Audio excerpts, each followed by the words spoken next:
Dude, check out this awesome monkey I just got. It even glows in the dark. Okay, maybe not. You know, Chad, you're becoming a bit of a crypto bro. Do you even know how the NFT market works? Yeah, you like buy monkeys and you make millions. It's pretty simple. No, but seriously, did you even pay attention in micro today? Supply and demand? Anything?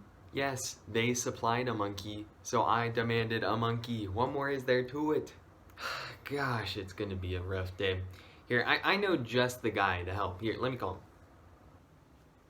This is Micro Messiah Miles. How can I help you? Hey, Micro Messiah Miles. I have a friend here who's in dire need of some assistance with supply and demand. Can you pass over your lesson plans? 1 second. Got it. Thanks, Micro Messiah Miles. Now, where was I?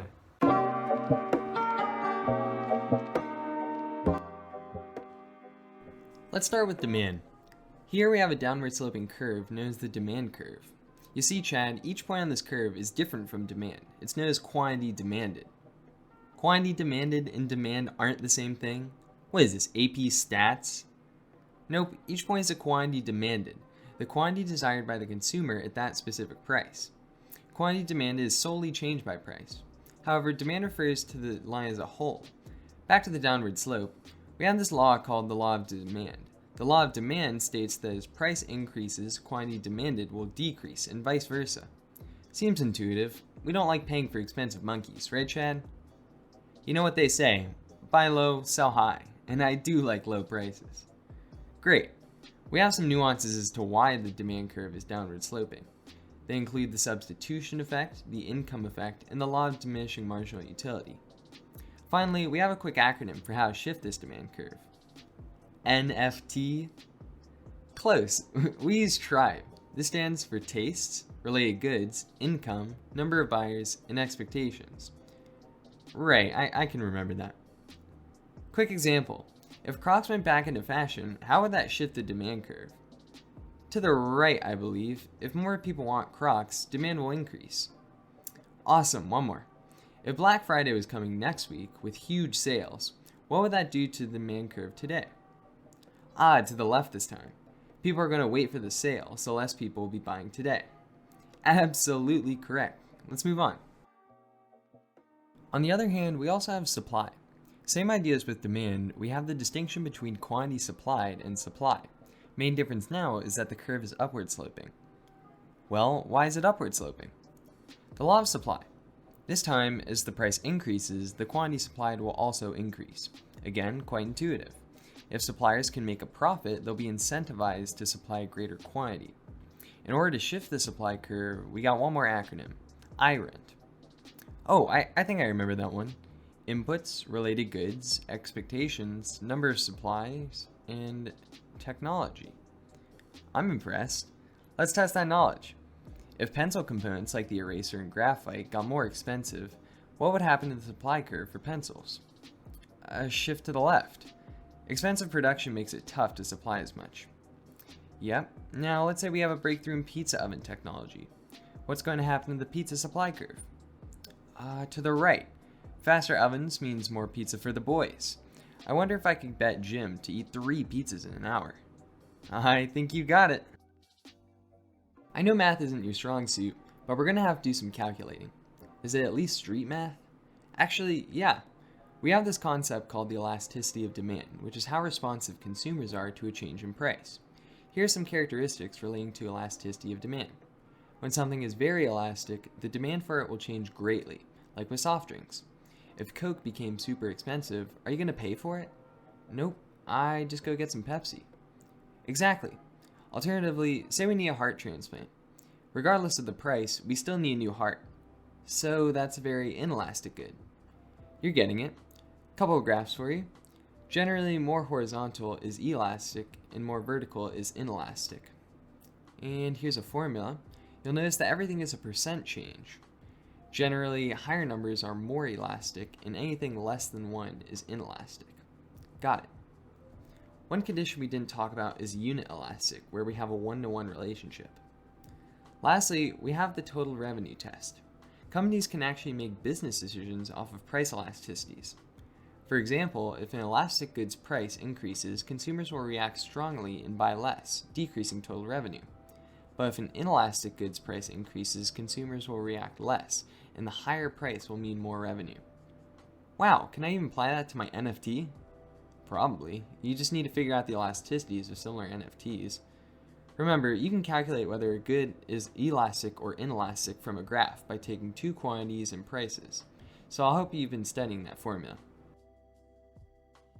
Price elasticity of supply is almost the exact same, just for supply. Quick formula. One interesting thing is that price elasticity of supply is largely impacted by time. In the moment, or short run as economists call it, firms generally can't just buy or dispose of huge amounts of inputs. As time goes by though, in the long run, they can change these inputs and thus respond to the change in price. Sounds easy enough. First up, we got cross-price elasticity of demand. This measures how the quantity change of one good responds to the price change of a different good. Biggest upshot here is that positive cross-price elasticity means we have substitute goods. Oh, like the Coke and Pepsi from earlier. They're pretty interchangeable. Yes, sir. And negative cross-price elasticity means we have complement goods. They usually go well together, like Oreos and milk. If Oreos got way cheaper, people would buy more Oreos and thus would want more milk. I was thinking more NFTs and tickets to crypto land, but that works too. Secondly, we have income elasticity.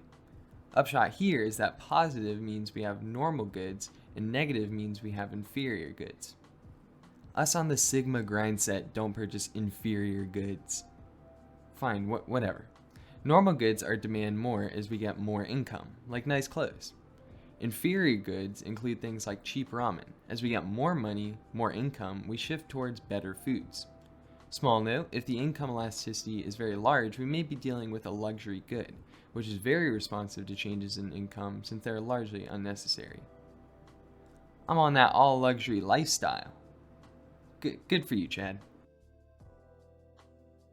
Now that we have all of our tough concepts, we can dive into the application. Let's say we have this graph.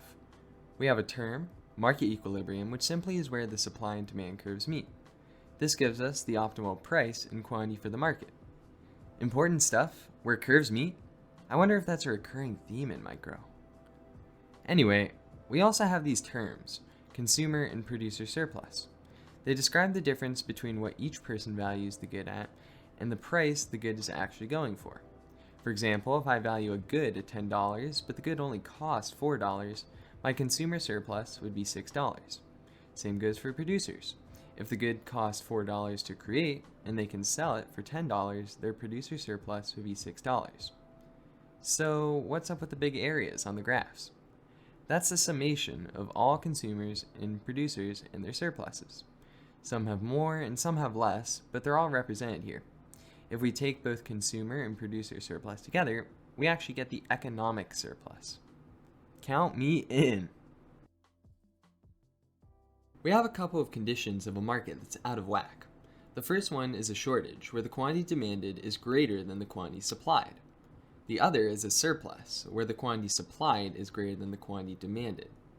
Like corn? I heard that the government buys corn from farmers or something. Yeah, that's a good example of a surplus. We also have to know how to show double shifts in supply and demand. We previously went over shifting either supply or demand. But what if we did both at once? They can shift at the same time? It's not too much different. Just plot each shift and then find what happened to the price and quantity from your original intersection to the new intersection. Here's a table of possible combinations, and you'll notice among these combinations we have indeterminate shifts. In those cases, the two shifts cancel each other out, which means that we can't determine the exact effect.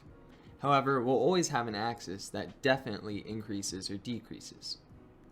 Double shifts, more like easy. That's the spirit. Now that we know about shortages and surpluses, we can learn where they come from. Shortages often come from effective price ceilings, where a price control is set under the equilibrium price. A common example is rent control. Surpluses come from effective price floors, where a price control is set above the equilibrium price. A common example is minimum wage. What's that DWL thing on these graphs? Glad you asked. DWL stands for deadweight loss. It's basically a loss of economic efficiency, products that just never go through in the market. Why would the government ever impose these situations then? In some cases, markets may not be working efficiently by themselves. Often, these scenarios create deadweight loss, but they can also help fix issues within a market. This is almost as lame as taxes. Speaking of taxes, we also have subsidies, excise taxes, and tax incidents. We don't have to dive too deep, but just know that a subsidy is a grant to producers to encourage production, and excise tax is a per unit charge on products to decrease production. Tax incidence measures how much of an excise tax is paid by consumers and producers. One final acronym, EPIC. You should know that with elastic demand, the tax falls more on producers, while with inelastic demand, the tax falls more on consumers. Now this is epic. Final topic, Chad. Just a couple details to wrap up. We're going to cover quotas and tariffs. A quota is a government-imposed limit on production, such as taxi badges in New York City. Similarly, we often get deadweight loss when dealing with quotas. Tariffs are taxes on foreign goods to reduce the amount coming into a country by raising the price. If they ask you to calculate any of these, just make sure to have your 1/2 base times height skills sharp. Well, Chad, I'm proud of you. You've come a long way from the crypto-loving, Mark Zuckerberg worshipping goober from 11 minutes ago. Thanks, Robbie. I couldn't have made it here without you. Or my NFT. Oh, could I also get some chess lessons later? Anytime, Chad. Anytime.